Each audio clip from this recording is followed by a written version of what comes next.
Louvado seja o Senhor, estamos juntos novamente, diante do Senhor, para desfrutá-lo. Na semana passada, nós falamos sobre a palavra de Deus, a dispensação da graça, e nós vamos hoje falar sobre a palavra de Deus, mas com ênfase na verdade. Então, o título da mensagem de hoje é verdade? Essa é uma pergunta que nós sempre precisamos fazer. O que eu estou vivendo é a verdade? É verdade isso aí? Quando eu olho para as coisas que estão nesse mundo, eu devo perguntar, isso é verdade ou é mentira? É engano ou é realidade? No Evangelho de João, capítulo 1, versículos 1 a 4, nós lemos na semana passada, diz: no princípio era o verbo, isto é, no princípio era a palavra, e o verbo estava com Deus, e o verbo era Deus. Ele estava no princípio com Deus, todas as coisas foram feitas por intermédio dele, e sem ele, nada do que foi feito se fez. A vida estava nele, e a vida era a luz dos homens. Nessa porção, nós podemos ver que no princípio era a palavra estava com Deus e a palavra era Deus. E nessa palavra estava a vida, e a vida era a luz dos homens. Em João 14, vimos também na semana passada, e o verbo se fez carne e habitou entre nós, cheio de graça e de verdade, e vimos a sua glória, glória como a do unigênito do Pai. Então essa palavra se fez carne e veio habitar entre nós. Isso mostra como a palavra de Deus deseja nos alcançar, como a palavra de Deus deseja habitar conosco. Não somente habitar entre nós, hoje essa palavra habita em nós. Isso é algo maravilhoso. E essa palavra aqui diz, é cheio de graça e de verdade.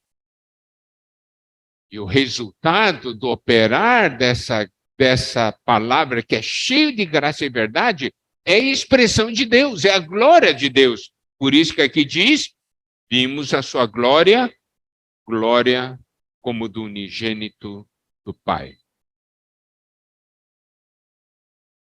A palavra verdade no grego significa realidade. É não deixar escondido. Se tem uma coisa encoberta, está escondida. Mas você desvenda, você tira, você mostra. Então, é a realidade. Agora, nós precisamos aplicar a questão da verdade para a nossa vida, para o nosso viver. Semana passada, nós vimos como essa palavra nos enche do próprio Deus, que é graça, não é? E o resultado dessa graça é que de nós a graça flui. A graça nos alcança e a graça flui por meio de nós para alcançar outras pessoas. Agora, ao falarmos da verdade, vamos usar Efésios 4, a partir do versículo 17. Nós sabemos que Efésios 4 nos mostra sobre andar na graça e também andar na verdade. Como é o nosso viver? Nosso viver é cheio da graça de Deus? O nosso viver é cheio da verdade? É cheio da realidade ou não? E aí, Efésios 4, 17 e 18 nos mostra o seguinte: isto, portanto, digo e no Senhor testifico. Aqui é uma palavra muito importante. Paulo diz, isto, portanto, digo e no Senhor testifica. O que ele diz e testifica? E aqui diz que não mais andeis como também andam os gentios. Não mais andeis como também andam os gentios. No passado, todos nós éramos gentios, todos nós éramos incrédulos. E nós tínhamos um andar. Então, aqui diz como andam os gentios. Existe um tipo de viver que é daqueles que não creem em Deus. Mas existe um tipo de viver que é daqueles que creem em Deus. E esses dois tipos de viver são diferentes. São diferentes, não são iguais. E aqui diz assim: não mais andeis como também andam os gentios. Agora, é muito importante ver uma coisa assim: como que os gentios andam? O versículo continua: na vaidade dos seus próprios pensamentos. Eu vou enfatizar algumas palavras aqui. Aqui diz assim: na vaidade dos seus próprios pensamentos. Vaidade é o que é vão, destituído de realidade. É algo perverso, algo frágil. Então, observe uma coisa. Característica de um andar: vaidade, vazio, sem realidade.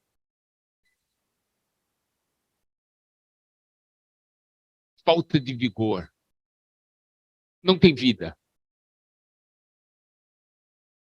Existe um andar que é de vaidade. E o mundo anda atrás disso. O mundo não corre atrás de vaidade? Tudo que eles buscam é tudo vaidade. É tudo vazio. E essa palavra nos faz realmente ir diante do Senhor, de Senhor, hoje, eu estou indo ou não? Estou andando ou não na vaidade? E aqui diz, vaidade dos seus próprios pensamentos. Isto é, eu tenho pensamentos que me fazem andar na vaidade. São os pensamentos ligados ao mundo. É uma mente velha. Então, essa palavra vaidade. Depois, no versículo 18, diz: obscurecidos de entendimento. Preste atenção agora a essa palavra, obscurecidos, que no grego significa cobrir com escuridão, escurecer, ser coberto com trevas. Então vimos sobre vaidade, e aqui diz obscurecidos, isto é, coberto de trevas. Obscurecidos de entendimento, quer dizer que é um entendimento coberto de trevas, não compreende na verdade.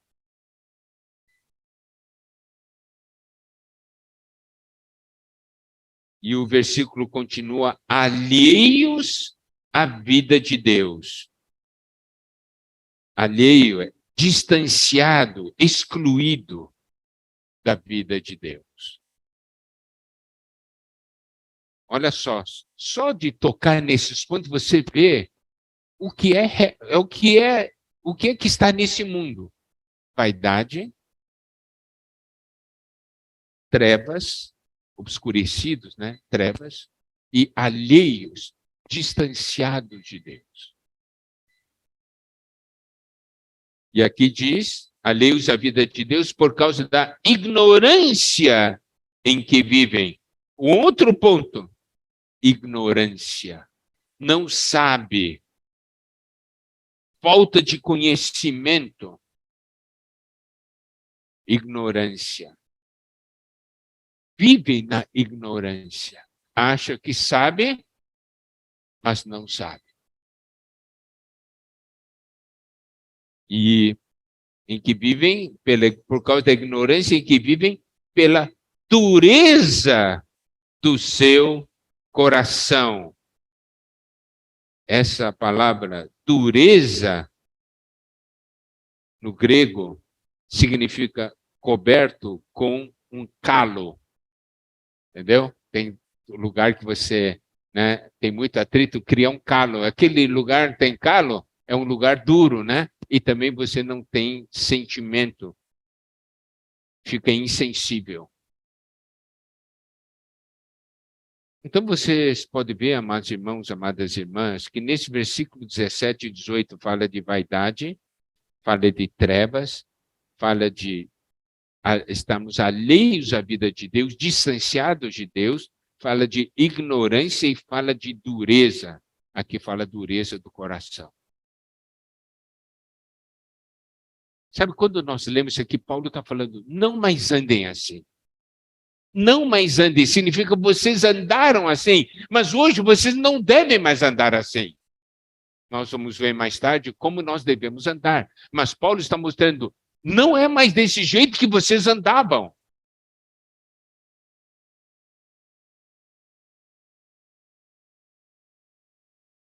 Agora para o versículo 19, diz, os quais, tendo se tornado insensíveis,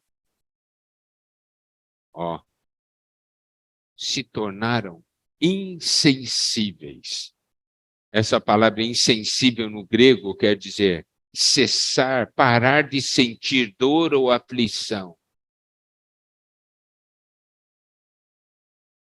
E quando daí se torna insensível, tem muitas coisas inadequadas, mas as pessoas se tornam insensíveis.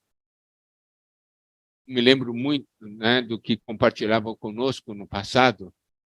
Diz assim, você sabe, no norte da China se come muito alho, né, alho cru.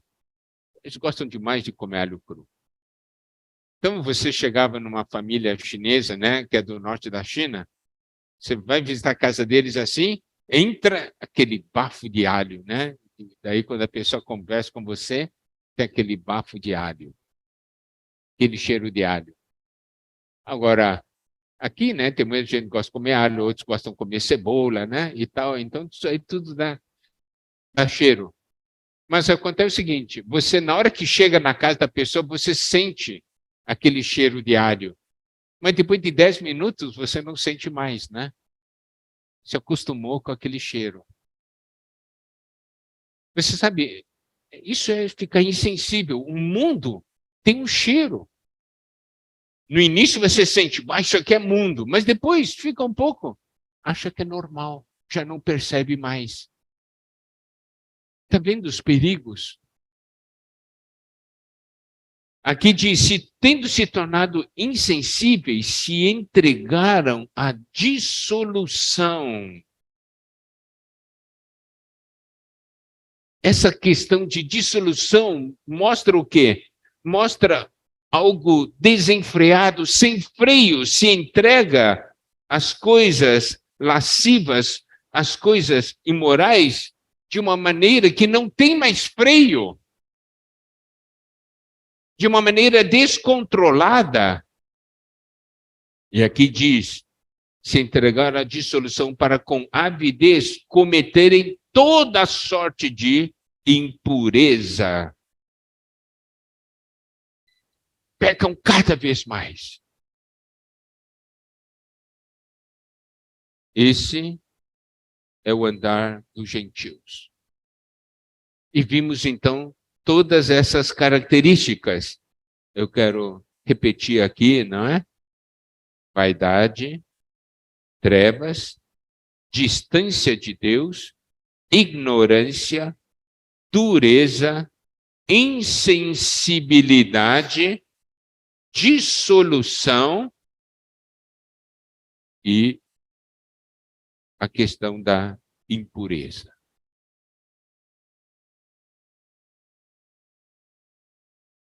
Mas louvado seja Deus que um dia o Senhor chegou em nossas vidas. A palavra veio, cheio de graça e de verdade. para trazer para nós o próprio Deus e para trazer para nós toda a realidade. Aleluia! O Senhor veio, a palavra veio e nos alcançou. Então, temos o versículo 20 que diz: mas não foi assim que aprendestes a Cristo. Aqui não é aprender de Cristo, é aprender a Cristo. Aprender de Cristo é você ganhar alguma coisa de Cristo. Aprender a Cristo é você aprender uma pessoa. Os irmãos entendem? É bem diferente. O que nós ganhamos não foram ensinamentos de Cristo. Nós ganhamos o próprio Cristo. Quando a palavra veio, nós não ganhamos uma série de regras, nós ganhamos Deus.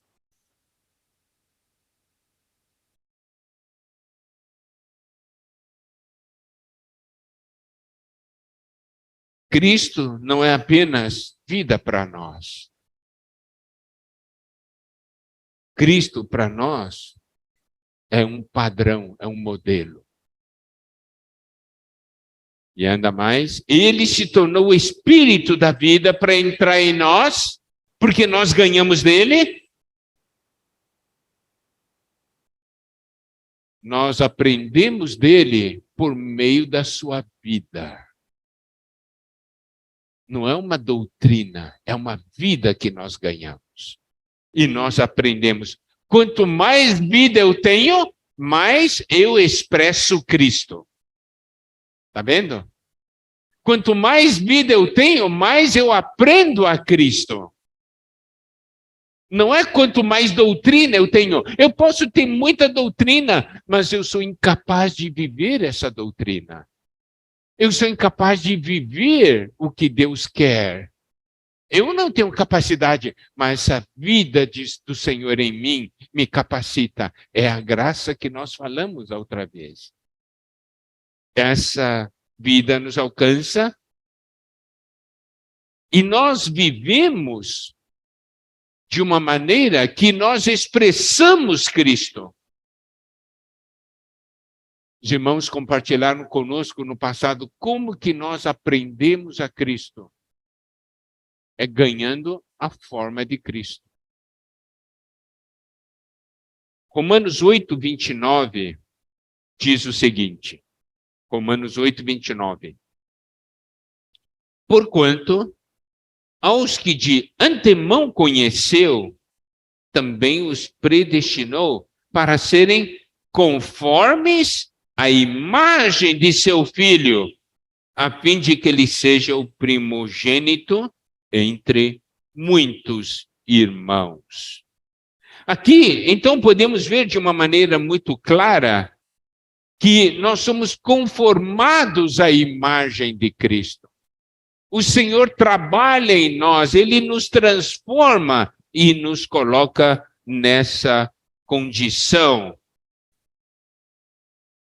Romanos, capítulo 12, versículo 2, diz assim: e não vos conformeis com este século, mas transformai-vos pela renovação da vossa mente, para que experimenteis qual seja a boa, agradável e perfeita vontade de Deus. Eu vou falar agora só da primeira parte desse versículo. Não vos conformeis com esse século.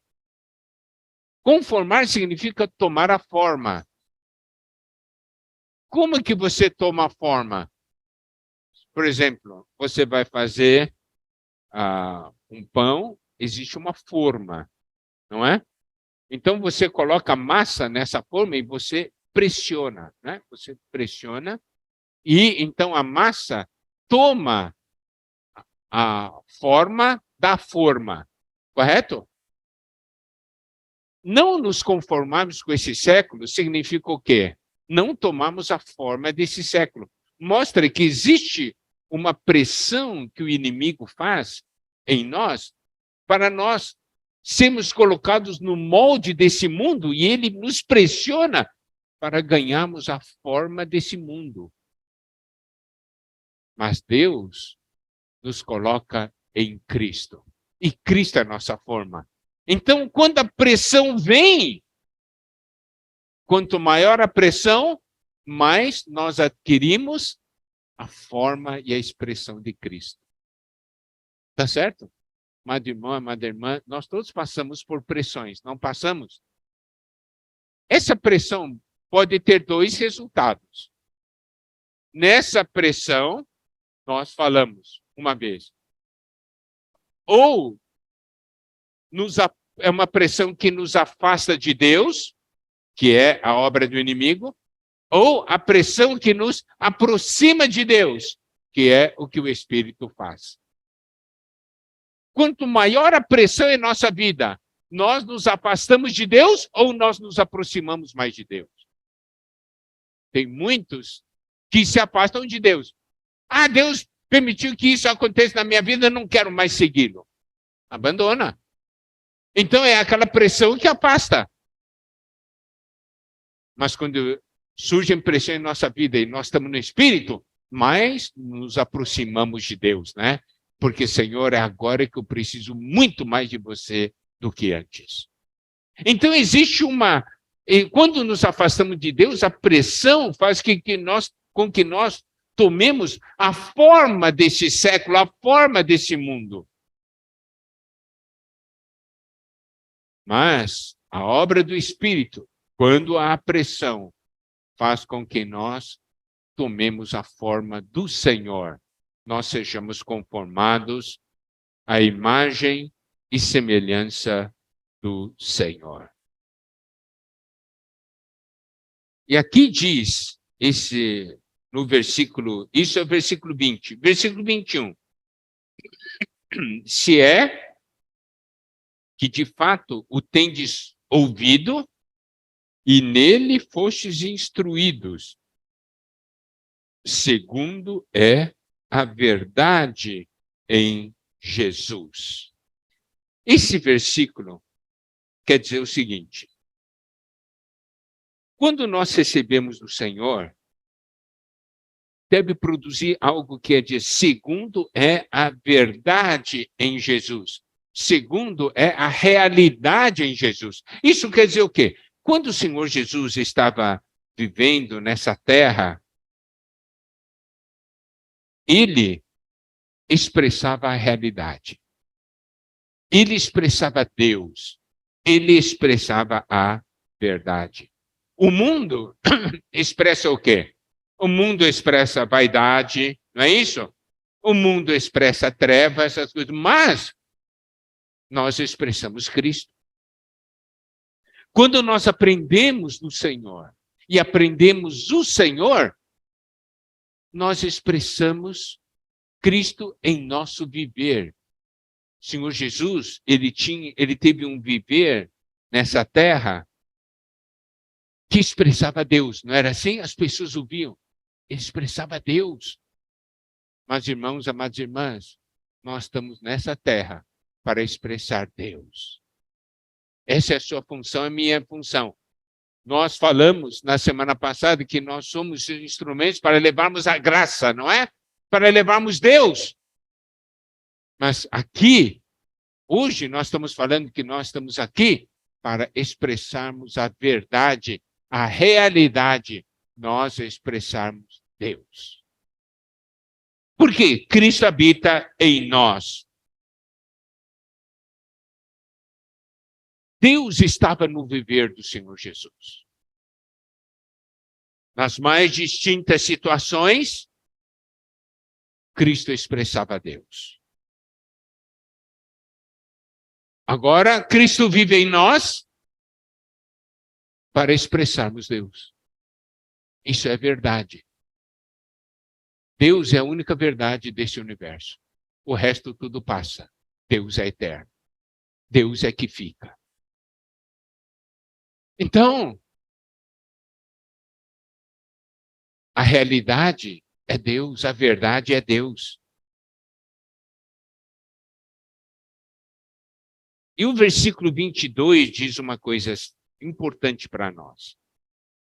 No sentido de que, quanto ao trato passado, vos despojeis do velho homem que se corrompe segundo as concupiscências do engano. Aqui mostra o problema do nosso velho homem. O nosso velho homem se corrompe. Isso é o fato. Se eu viver no meu velho homem, estou sendo corrompido. Segundo as concupiscências do engano. Essa palavra engano aqui, o engano é algo personalizado, significa Satanás. Se Deus é verdade, Satanás é mentira. Ele é o pai da mentira. Se Deus, Cristo é a realidade, Satanás é o engano.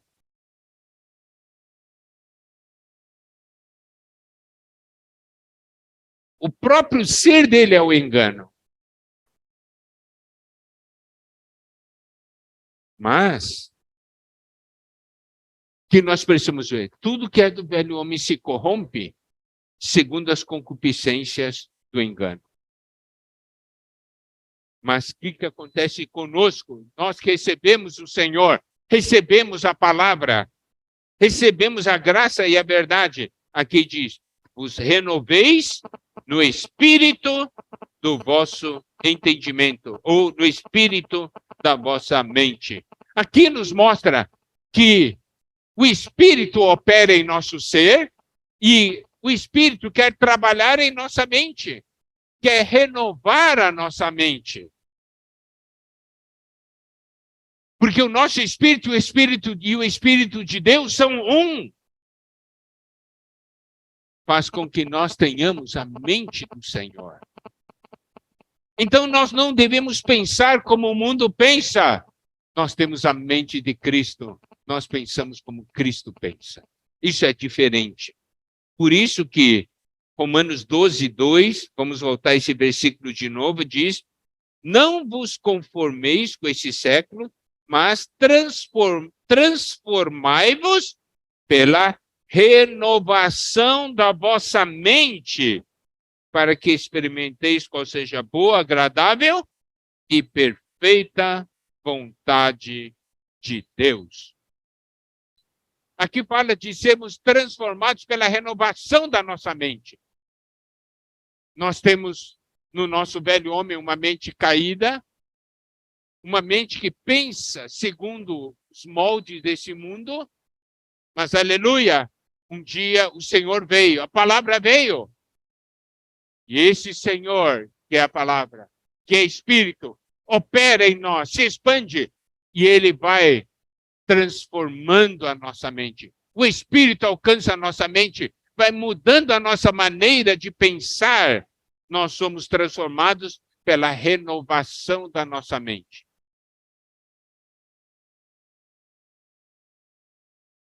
Isso é mudança de vida. Porque ganhamos uma nova vida, nós pensamos de maneira diferente. Eu gosto muito de dar o exemplo do porco e da ovelha. Porco gosta de lavagem, gosta de ir para o barro. Você fala, o porco não é bom. O porco diz, é bom sim, eu gosto disso aqui. Agora, diga para uma ovelha ir para o barro e comer lavagem, não quer. Correto? Nós éramos como os porcos. Não adianta você tentar educar o porco. Você pega o porquinho, né? Você diz assim, ô porquinho, vem cá. Um leitãozinho, você pega, quando nasce, você diz, vou criar em casa. Né? Põe perfume nele, limpinho, cria dentro de casa. No dia que você esquecer a porta aberta, ele vai para o barro. Porquinho, não faça isso. Traz de volta, dá um banho de novo, põe perfume nele. Não é bom. Deixa dentro de casa, deixou a porta aberta, no barro de novo. Não adianta. É porco, pensa como porco. Você pode passar 1 hora falando para o porco, não vá para o barro, não adianta. O que tem? Tem que mudar de vida.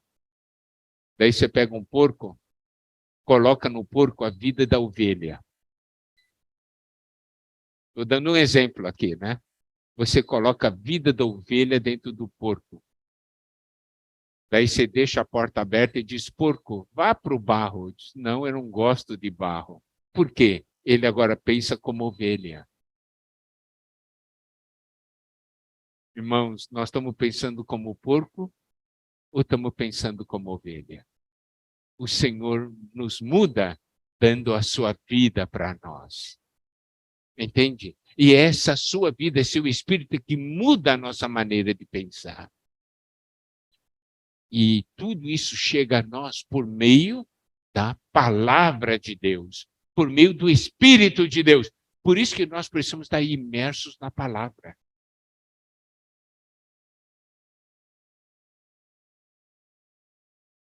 Se você...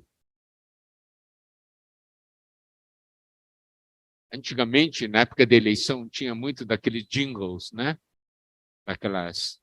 Você sabe o que é jingle, né? Aquela musiquinha de propaganda, né? Então, de tal candidato, né? Passar o carro na rua, então você ouve, né? Tal candidato, tal, e toca a musiquinha. Se aquele carro passa várias vezes por dia na porta da sua casa, de noite você está cantando aquela musiquinha, né? Sem querer, assim. Então o mundo fica tocando a musiquinha dele. E no final do dia você fica cantando a musiquinha do mundo.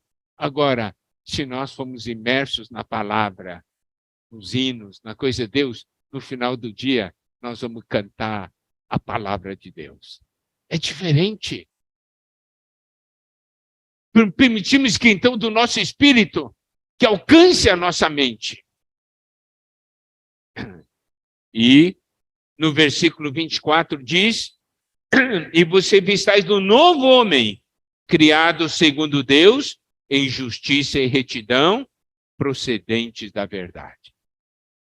Aleluia. Essa vida que nós recebemos faz com que todos nós, coletivamente, nos tornemos um novo homem. Esse novo homem é corporativo. Se refere ao corpo de Cristo. A igreja é o corpo de Cristo, mas a igreja também é um novo homem. Você sabe, o livro de Efésios é muito bom porque mostra vários aspectos da igreja. Igreja é assembleia, né? É a reunião daqueles que foram chamados para fora, não é? Chamados por Deus. Ok. A igreja também se refere ao reino de Deus. A igreja se refere à família de Deus. São vários aspectos que o livro de Efésios nos mostra. Mas quando Efésios diz que a igreja é o corpo de Cristo, nos mostra que você e eu somos membros do corpo de Cristo. Agora, quando fala de corpo de Cristo, a essência, o ponto central está na vida. Um corpo tem vida. Um corpo sem vida é cadáver. Tá certo? É cadáver. Mas a igreja é o corpo de Cristo porque tem a vida do Senhor. Mas a igreja é mais do que o corpo de Cristo. A igreja é um novo homem. E essa visão da igreja como novo homem é mais elevada do que a visão da igreja como o corpo de Cristo. Por quê? Porque como corpo de Cristo mostra que nós temos vida, mas a igreja como novo homem mostra que a igreja tem personalidade. A igreja é uma pessoa. Não é somente um corpo. A igreja é uma pessoa. A igreja é o corpo de Cristo. E a igreja, como novo homem, é a pessoa de Cristo. Entenderam? Vocês estão vendo o meu corpo. Isso é uma coisa. Vocês conhecerem a minha pessoa é outra coisa. Vocês conhecerem meu corpo é uma coisa. Vocês conhecerem a minha pessoa é outra coisa, não é? Sim. corpo, como é que é o Miguel? Oh, Miguel é magrinho, mas tem uma barriguinha. Pronto. Daí você sabe, né? Certo? Esse é o corpo dele, é ele. Mas isso é diferente do que você conhecer a minha pessoa. A igreja é a pessoa de Cristo. Você sabe, eu ouvi uma vez uma definição de um irmão, né, falando sobre a igreja como novo homem. Ele diz, no novo homem, há muitos irmãos, mas há uma só pessoa, que é a pessoa de Cristo. Entende? Então isso quer dizer, quando estamos falando do corpo de Cristo, eu sou membro do corpo de Cristo, não é? E nós aqui juntos expressamos um corpo. Agora, quando falamos do novo homem, diz, nós somos partes desse novo homem. Nós juntos expressamos a mesma pessoa, que é a pessoa de Jesus. Então, eu estou nessa terra. Não é para expressar a minha pessoa, é para expressar a pessoa de Jesus. Isso é algo maravilhoso. Mas isso vem somente por meio da vida do Senhor como verdade e realidade em nós. E o novo homem é criado segundo Deus. Tem a vida e a natureza de Deus. O velho homem, Adão, foi criado à imagem e semelhança de Deus, mas ele não tinha a vida e a natureza de Deus dentro de si. Hoje, a igreja, nós temos a vida e a natureza de Deus em nós. Nós temos a pessoa do Senhor Jesus em nós. Que coisa maravilhosa, nós juntos podemos expressar a pessoa do Senhor Jesus. Não somente o corpo do Senhor Jesus, mas a pessoa do Senhor Jesus. Aí o nosso viver será um viver cheio de realidade, será um viver cheio da verdade. É isso que está no coração de Deus. E é por isso que nós estamos aqui. Nosso desejo é que as pessoas, ao chegarem, ao olharem para nós, ao olharem para a igreja Uberaba, não somente conheçam o corpo de Cristo, mas possam conhecer a pessoa do Senhor Jesus, o novo homem expresso por meio de nós. Tá bom?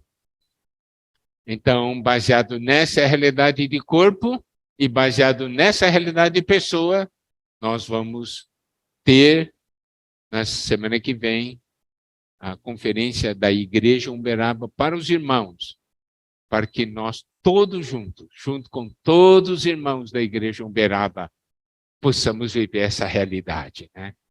E o Deus possa dizer, o Senhor Jesus possa dizer, eu tenho um corpo em Uberaba. Em Uberaba, meu corpo está sendo expresso, e em Uberaba, a minha pessoa está sendo expressa. Que o Senhor nos abençoe. Amém.